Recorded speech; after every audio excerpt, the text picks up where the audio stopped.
Today I am going to discuss the topic reticulocyte count. आज जो topic मैं discuss करने जा रही हूँ वो है रेटिक्यूलोसाइट काउंट। इस टेस्ट को हम कैसे लैब में परफॉर्म करते हैं ये इस वीडियो में आज मैं आपको बताऊंगी। लेकिन उससे पहले क्या चीज़ जानना आपके लिए ज़रूरी है वो है इम्पोर्टेंस ऑफ टेस्ट कि रेटिक्यूलोसाइट चेक करने का आखिर मकसद क्या है, प्रिंसिपल ऑफ टेस्ट के किस प्रिंसिपल की बेस पे हम रेटिक्यूलोसाइट काउंट परफॉर्म करते हैं, रिएजेंट्स के कौन से रिएजेंट्स इस टेस्ट के लिए यूज़ होंगे, स्पेसिमेन यानी कि इस टेस्ट को करने के लिए हमें पेशेंट का कौन सा स्पेसिमेन चाहिए होगा, ब्लड, सीरम या प्लाज्मा, प्रोसीजर, इस टेस्ट का मेथड क्या है, वो सारा इसमें हम डिस्कस करेंगे। और क्वालिटी कंट्रोल के हम लोग इस टेस्ट में हमें कौन कौन सी चीज़ों को देखना पड़ेगा ताकि सोर्सेज ऑफ एरर को कम से कम रखा जाए और अपने रिज़ल्ट की क्वालिटी को उतना ही इम्प्रूव किया जाए।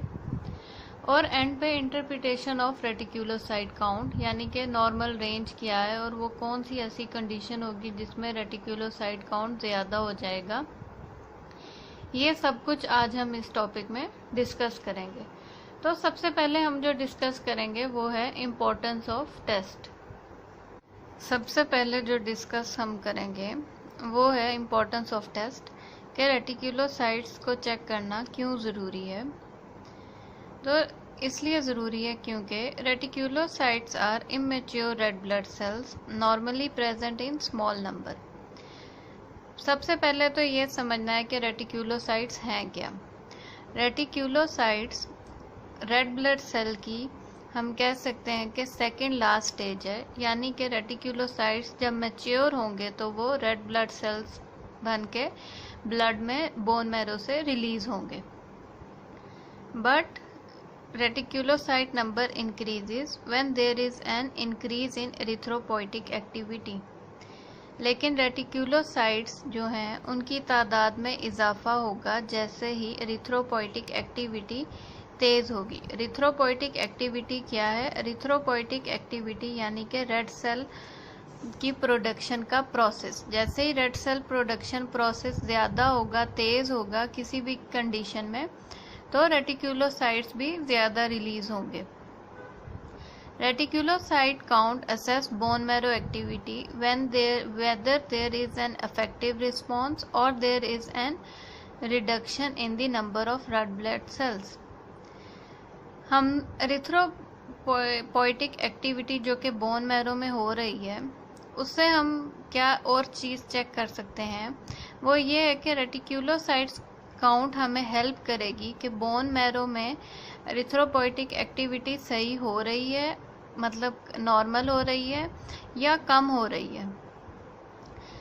कि कम वो किस सूरत में होगी? ड्यू टू हिमोलिसिस, किसी भी हिमोलिसिस की कंडीशन में या फिर एनीमिया की कंडीशन यानी कि ब्लड की कमी में भी एरिथ्रोपोइटिक एक्टिविटी तेज़ हो जाएगी जिसकी वजह से रेटिक्यूलोसाइट काउंट ज़्यादा बन के वो नॉर्मल ब्लड सेल्स के साथ भी रिलीज होना शुरू हो जाएंगे बोन मैरो से। A reticulocyte count is also important to check in the patient taking the treatment of anemia। Reticulocyte count हमें एक तो हिमोलिसिस होगी जिसमें चेक करना है, दूसरे क्या कंडीशन जिसमें हमें चेक करना ज़रूरी होते हैं वो मरीज़ जो कि एनीमिया की ट्रीटमेंट इलाज करवा रहे होते हैं उनके लिए भी हमें रेटिक्यूलोसाइट्स काउंट को चेक करना ज़रूरी होता है। तो रेटिक्यूलोसाइट बेसिकली क्यों इम्पॉर्टेंट है? क्योंकि रेटिक्यूलोसाइट एक ऐसी इमेच्योर रेड ब्लड स्टेज है जो कि एक नॉर्मल रेशियो के मुताबिक, बहुत ही स्मॉल रेशियो के मुताबिक बोन मैरो से रिलीज़ होती है और उससे हम ये अंदाज़ा कर सकते हैं कि बोन मैरो में रेड ब्लड सेल की प्रोडक्शन नॉर्मल हो रही है या नहीं हो रही है। Now I will discuss principle of test. अब मैं जो डिस्कस करूँगी वो principle of test. Principle of test का मतलब कि वो कौन से प्रिंसिपल है जिसके तहत हमने इस टेस्ट को परफॉर्म करना है। तो वो ये है कि a solution of supravital stains one that stain living material such as new methylene blue or brilliant crescent blue is incubated with a few drops of blood। यानी कि हम जो रिएजेंट यूज़ करेंगे इस टेस्ट को परफॉर्म करने के लिए वो या तो कंपनी दो नाम से अवेलेबल होगा, कंपनी रिएजेंट मिथाइलिन ब्लू या फिर उस पर लिखा होगा ब्रिलियंट क्रिसाइल ब्लू। हम लोगों ने सिर्फ और सिर्फ ये रिएजेंट यूज़ करना है रेटिक्यूलोसाइट काउंट के लिए। क्यों? क्योंकि हम लोगों को रेटिक्यूलोसाइट्स काउंट जो है वो लिविंग मटेरियल में ही देखना है, यानी कि ऐसा सॉल्यूशन यूज़ करना है जो कि स्टेन करें और सेल्स अपनी लिविंग फॉर्म में ही रहें, फिक्स नहीं हो। ऐसा क्यों है? क्योंकि to detect ribosomal RNA in reticulocytes the red cell must be stained while they are still living, not fixed. क्योंकि रेटिक्यूलोसाइट्स के अंदर जो स्पेशली कैरेक्टरिस्टिक डिफरेंस जो बनाता है उसको normal mature red blood cell से, वो ये है कि राइबोसोमल आरएनए मौजूद होगा रेटिक्यूलोसाइट में, और वो हम उसी सूरत में देख सकते हैं जबकि रेड सेल्स को फिक्स ना किया हुआ हो। फिक्सेटिव मतलब यानी कि अगर आपने जिम्जा स्टेन या लिशमेनिया स्टेन के बारे में पढ़ा होगा तो उसमें आपने पढ़ा होगा कि हम लोग स्लाइड को स्टेन करने से पहले यानी कि जिम्जा स्टेन यूज़ करने से पहले मेथनॉल से फिक्स करते हैं ताकि सेल्स की पोजीशन जो फॉर्म है या स्ट्रक्चर है वो फिक्स हो जाए। लेकिन रेटिक्यूलोसाइट काउंट के अंदर हम लोगों को जो स्मीयर है उसको लिविंग स्टेज में रखना है, जिसकी वजह से हम कौन सा स्टेन यूज करेंगे? Supravital methylene blue. सुप्रावाइटल का मतलब ही यही है कि one that stain living material. Then thin smear is made and reticulocyte count are counted microscopically। और फिर हम जो स्टेन यूज़ करेंगे to detect ribosomal RNA in reticulocyte count, उसका जो स्मीयर होगा उसको हमने बिल्कुल थिन बनाना है, थिक स्मीयर नहीं चाहिए, और उसके बाद हम माइक्रोस्कोप में उनको काउंट करेंगे। Reticulocytes are recognized by the violet blue stain granules of the ribosomal RNA they contain. जैसा कि पहले डिस्कस किया कि हम लोगों ने इस स्मीयर में जो माइक्रोस्कोप में देखना है वो यही है कि राइबोसोमल आरएनए वो जो कि डिफ्रेंशिएट करेगा रेटिक्यूलोसाइट्स को normal mature red blood cell, वो यही है राइबोसोमल आरएनए। तो जब हम स्टेन ये वाला यूज़ करेंगे तो राइबोसोमल आरएनए जो रेटिक्यूलोसाइट के अंदर मौजूद हैं वो हमें किस कलर में नज़र आएंगे? वो वॉयलेट ब्लू स्टेन ग्रैन्यूल की सूरत में नज़र आएंगे। ये रेटिक्यूलोसाइट्स की पिक्चर्स मैं आपको वीडियो के एंड पे दिखाऊंगी, जिससे आपको रेटिक्यूलोसाइट को रिकॉग्नाइज यानी कि पहचानने में आसानी हो जाएगी।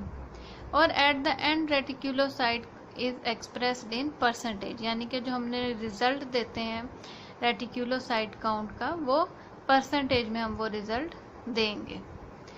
इस प्रिंसिपल में जो सबसे इम्पोर्टेंट चीज़ अक्सर वाईवे में भी या एमसीक्यूज में भी पूछी जाती है, सबसे पहले तो आपको इस रिएजेंट का नाम याद रखना है, यानी कि कौन सा रिएजेंट है जो रेटिक्यूलोसाइट काउंट को चेक करने के लिए यूज़ होता है, वो न्यू मिथाइलिन ब्लू और ब्रिलियंट क्रिसाइल ब्लू है।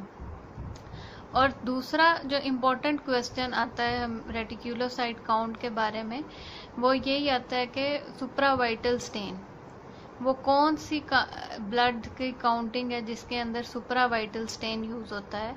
या वाईवे में भी आपके एग्जामिनर पूछ सकता है कि सुप्रावाइटल का मतलब क्या है, तो आपको पता होना चाहिए कि one that stain living material, यानी कि ऐसा स्टेन हम यूज़ करेंगे जिसके अंदर हमने स्मीयर को फिक्स नहीं किया हुआ होगा। तो ये था principle of test. Now I will discuss the reagent, specimen and test procedure. Reagent जो इस टेस्ट के लिए हम यूज़ करेंगे, जैसा कि हमने प्रिंसिपल में भी डिस्कस किया कि न्यू मिथाइलिन ब्लू और या फिर ब्रिलियंट क्रिसाइल ब्लू रिएजेंट यूज़ होता है रेटिक्यूलोसाइट काउंट के लिए। जो रिएजेंट सबसे अच्छा एक्सपीरियंस किया गया है अभी तक result point of view reticulocyte count की स्टेनिंग के लिए, वो न्यू मिथाइलिन ब्लू को ज़्यादा प्रेफर किया गया है ब्रिलियंट क्रिसेल ब्लू की निस्बत, क्योंकि न्यू मिथाइलिन ब्लू जो है वो राइबोसोमल आरएनए जो रेटिक्यूलोसाइट के अंदर मौजूद है उसे ज़्यादा अच्छा स्टेन करते हैं as compare to brilliant cresyl blue के लिए। नेक्स्ट, कौन सा स्पेसिमेन यूज होगा रेटिक्यूलोसाइट काउंट के लिए? उसके लिए या तो आप well mix anticoagulant EDTA blood use कर सकते हैं, लेकिन अगर पेशेंट चाइल्ड है या 2 साल से छोटा बच्चा है, यानी कि जिसका ब्लड कलेक्ट करना वेन से मुश्किल होगा, तो आप उसके लिए कैपिलरी ब्लड को भी यूज कर सकते हैं। नेक्स्ट जो है वो है टेस्ट प्रोसीजर। ये जो टेस्ट प्रोसीजर मैं आपको बताने जा रही हूँ, ये मैंने मोनिका चीज़ब्रो पार्ट 1 से फॉलो किया है।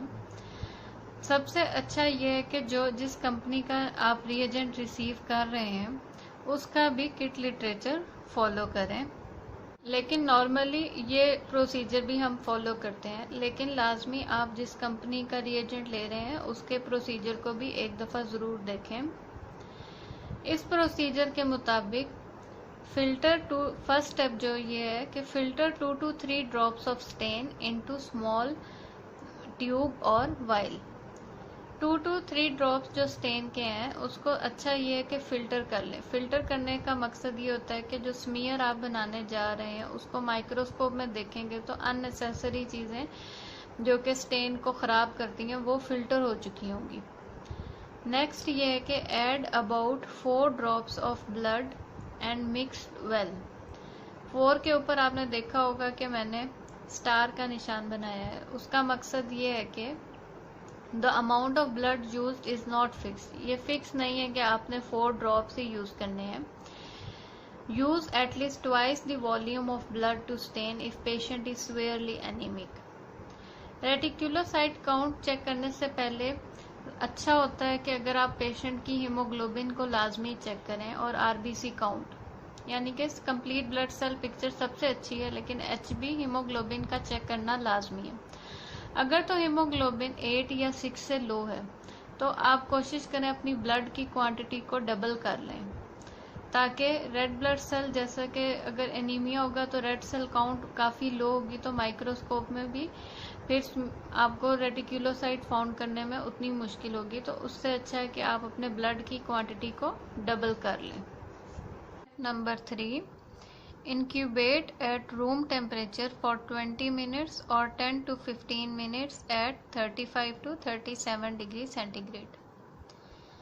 जो सस्पेंशन आपने मिक्स करनी है ब्लड की मिथाइलिन ब्लू रिएजेंट के साथ, उसको अगर तो रूम टेम्परेचर इतना है कि अगर आपको लगता है कि ये 35 से 37 के दरमियान होगा तो उसको रूम टेम्परेचर पे रहने दें। अगर रूम में कूलिंग लैब में ज़्यादा है तो वाटर बाथ यूज़ करें एट 37 डिग्री सेंटीग्रेड तक, और वाटर बाथ में एटलीस्ट 10 से 15 मिनट्स रखें।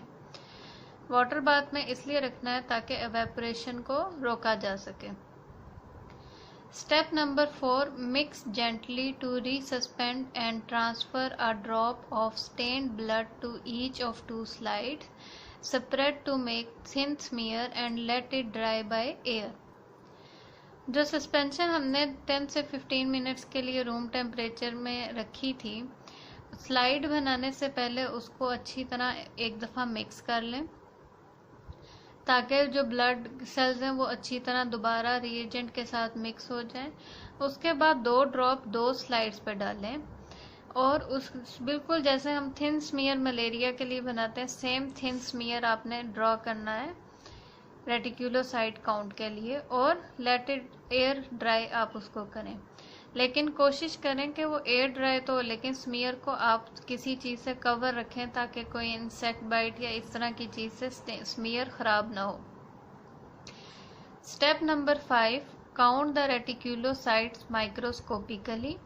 Use the 10x objective to check distribution of red cells and then select an area where the red cells can be seen individually. Add a drop of immersion oil and examine using oil immersion objective। अब जबकि वो smear dry हो गया है तो उसको आप microscope में, वो रेडी है कि माइक्रोस्कोप में उसकी काउंट की जा सके। सबसे पहले आप 10x से की पावर यूज़ करते वक्त यूज़ करके सबसे पहले आप वो एरिया चूज़ करें जहाँ पे रेड सेल्स की डिस्ट्रीब्यूशन है। टेल साइड के करीब यानी कि बिल्कुल हेड को अगर आप चूज़ करेंगे तो उधर रेड सेल्स बिल्कुल इकट्ठे हुए होंगे, जिससे आपको रेटिक्यूलोसाइट काउंट ढूंढने में मुश्किल होगी। इसलिए ऐसा एरिया चूज़ करना है जिसमें आपको हर रेड सेल अलग-अलग दिखाई दे, तो उसके अंदर रेटिक्यूलोसाइट काउंट करना आसानी होगी। वो एरिया चूज़ करके आप सबसे पहले उधर ऑयल इमर्शन ऑयल जो मिलता है मार्केट में, सीडार वुड ऑयल या जो भी आपके पास अवेलेबल है, उसका एक ड्रॉप आप स्लाइड पे डालें और 100x पावर जो है वो ऑयल इमर्शन ऑब्जेक्टिव है, वो ऑब्जेक्टिव यूज़ करके आप रेटिक्यूलोसाइट काउंट कर सकते हैं। स्टेप नंबर 6 जो है वो ये है कि count systemically consecutive fields 500 red cells 1000 if there are few reticulocytes, noting the number that are reticulocytes and calculate the percentage of reticulocytes। जब आप एक एरिया चूज़ कर लेंगे जिसमें आपको लग रहा है कि अब आरबीसी इंडिविजुअल नज़र आ रहे हैं, तो उस एरिया से फिर आप एक कंजक्टिव काउंटिंग स्टार्ट करेंगे। एक आप चूज़ करें ऐसा एरिया जिसमें आपको 500 आरबीसीज नज़र आ रहे हो और उसमें आप रेटिक्यूलोसाइट काउंट करें। लेकिन अगर आपको रेटिक्यूलोसाइट काउंट नहीं मिल रहा या बहुत कम है तो आप 1000 आरबीसी की रेशो को चूज़ करें और उनमें से काउंट करें कि कितने आरबीसीज हैं। उसके बाद कैसे वो कैलकुलेट करना है रेटिक्यूलोसाइट काउंट को, उसका मेथड अब मैं आपको बताती हूँ। How to calculate percentage of reticulocyte. Reticulocyte की परसेंटेज कैसे कैलकुलेट करनी है वो इस तरह है कि यूजिंग हैंड टैली और WBC differential counter count total of 500 RBC and note on the paper number of reticulocyte count. WBC differential counter या हैंड टैली काउंटर नॉर्मली हर लैब में होता है, या WBC डिफरेंशियल काउंटर तो हर लैब में ही है। तो उससे आपने क्या करना है कि आपने 500 आरबीसी को काउंट करते जाना है। लेकिन जैसे जैसे आपको 500 आरबीसी काउंट आप कर रहे हैं उसमें आपको आरबीसी रेटिक्यूलोसाइट काउंट अगर नज़र आता है तो आप उसको एक पेपर पे नोट कर लें। उसके बाद multiply the number of reticulocyte counted by 2। उसके बाद जितने आपको नंबर ऑफ रेटिक्यूलोसाइट नज़र आएंगे उस वैल्यू को आपने 2 से मल्टीप्लाई करना है और उसके बाद divide the figure by 10 to obtain percentage figure.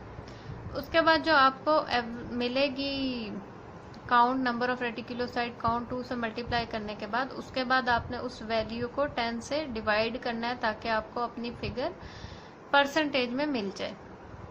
For example अगर 500 आरबीसी काउंट करते वक्त 7 रेटिक्यूलोसाइट काउंट नज़र आए हैं तो मैंने 7 को 2 से मल्टीप्लाई किया तो 14 आया, और अब मुझे परसेंटेज में वैल्यू चाहिए तो 14 को 10 से डिवाइड किया तो 1.4%, यानी कि 1.4% हम लोगों का रिजल्ट होगा उस स्मीयर का। लेकिन report the reticulocyte count as the average of 2 counts performed. जैसा कि हमने प्रोसीजर के स्टार्ट में बोला था कि हम लोगों ने 2 स्मीयर्स बनाने अपने रिजल्ट को कंफर्म करने के लिए, तो दूसरे स्मीयर को भी इसी तरीके से आपने काउंट करना है और उसका जो रिज़ल्ट आएगा उसकी एवरेज इससे निकालनी है, यानी कि इन दोनों रिज़ल्ट को ऐड करके उसको 2 से डिवाइड करके आपको एवरेज मिल जाएगी। तो आपने वो वाला रिज़ल्ट रिपोर्ट करना है। ये था हमारा प्रोसीजर। अब हम डिस्कस करेंगे क्वालिटी कंट्रोल, यानी कि वो कौन से ऐसे एरर्स होंगे जिनको हमने देखना है कि अवॉइड किया जाए ताकि रिज़ल्ट में वो अफेक्ट ना करें। जब आप 2 स्लाइड्स को माइक्रोस्कोप में ऑब्जर्व करेंगे रेटिक्यूलोसाइट काउंट के लिए, और उसके बाद जब परसेंटेज निकलेगी दोनों स्लाइड्स का, मतलब सेपरेट रिज़ल्ट, तो सबसे पहले आपने ये नोट करना है कि उस रिज़ल्ट जो 2 स्मीयर्स का रिज़ल्ट होगा उसमें 20% से ज़्यादा डिफरेंस नहीं होना चाहिए।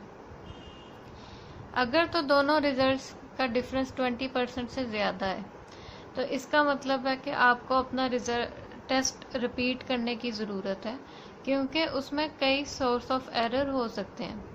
For example, number 1, not mixing adequately the stain before making smear. जैसा कि हमने पहले प्रोसीजर में डिस्कस किया था कि स्मीयर बनाने से पहले एक दफ़ा रेड सेल सस्पेंशन को अच्छी तरह रिएजेंट के साथ दोबारा मिक्स करके फिर हमने स्मीयर बनाना है। लेकिन अगर हम डायरेक्ट रिएजेंट ऊपर ले लेंगे विदाउट मिक्सिंग स्मीयर, तो उससे ये होगा कि very few number of reticulocyte count हम लोगों को या आरबीसी काउंट नजर आएंगे। Second, not counting the cells accurately और काउंटिंग टू फ्यू सेल्स। जैसा कि पहले बताया कि we have to count 500 RBCs, मतलब 500 आरबीसीज काउंट करने हैं, या फिर अगर आरबीसी काउंट कम है तो 1000 करने हैं। लेकिन अगर आप 500 से भी कम आरबीसी काउंट करते हैं तो ये भी आपके रिजल्ट को अफेक्ट करेगा। जितने कम आरबीसी काउंट होंगे उतने ही कम रेटिकुलोसाइट काउंट भी होगी। Point number 3, using a stain which has become contaminated और नॉट बीन फिल्टर्ड। स्टेन सबसे अच्छा यही है कि रिएजेंट यूज करने से पहले जो उसके जितना हमें चाहिए उसको फिल्टर कर लें।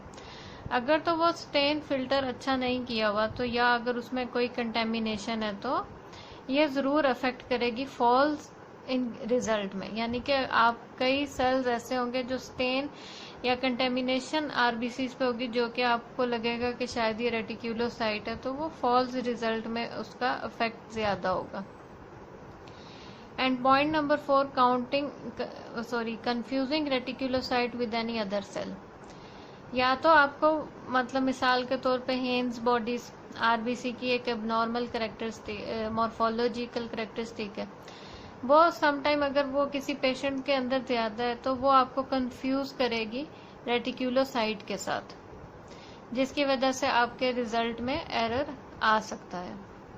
ये थे sources of error.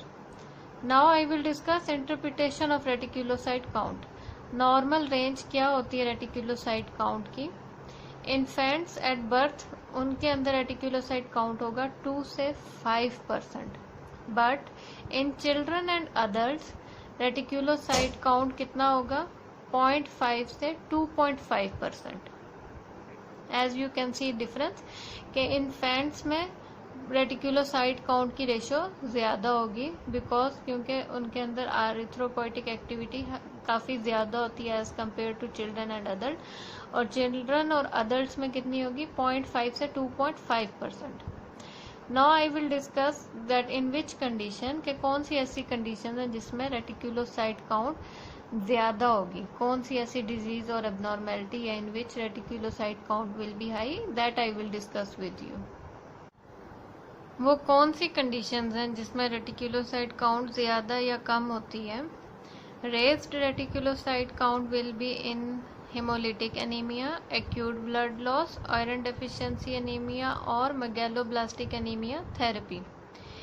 Haemolytic anaemia में रेटिकुलोसाइट काउंट ज़्यादा होगी। अगर ब्लड लॉस किसी एक्सीडेंट या कोई भी इंसिडेंट है या कोई भी सर्जरी है या कोई भी ऐसा इन्फेक्शन है जिसमें ब्लड लॉस ज़्यादा हो रहा है, उस सूरत में भी रेटिकुलोसाइट काउंट ज़्यादा होगा।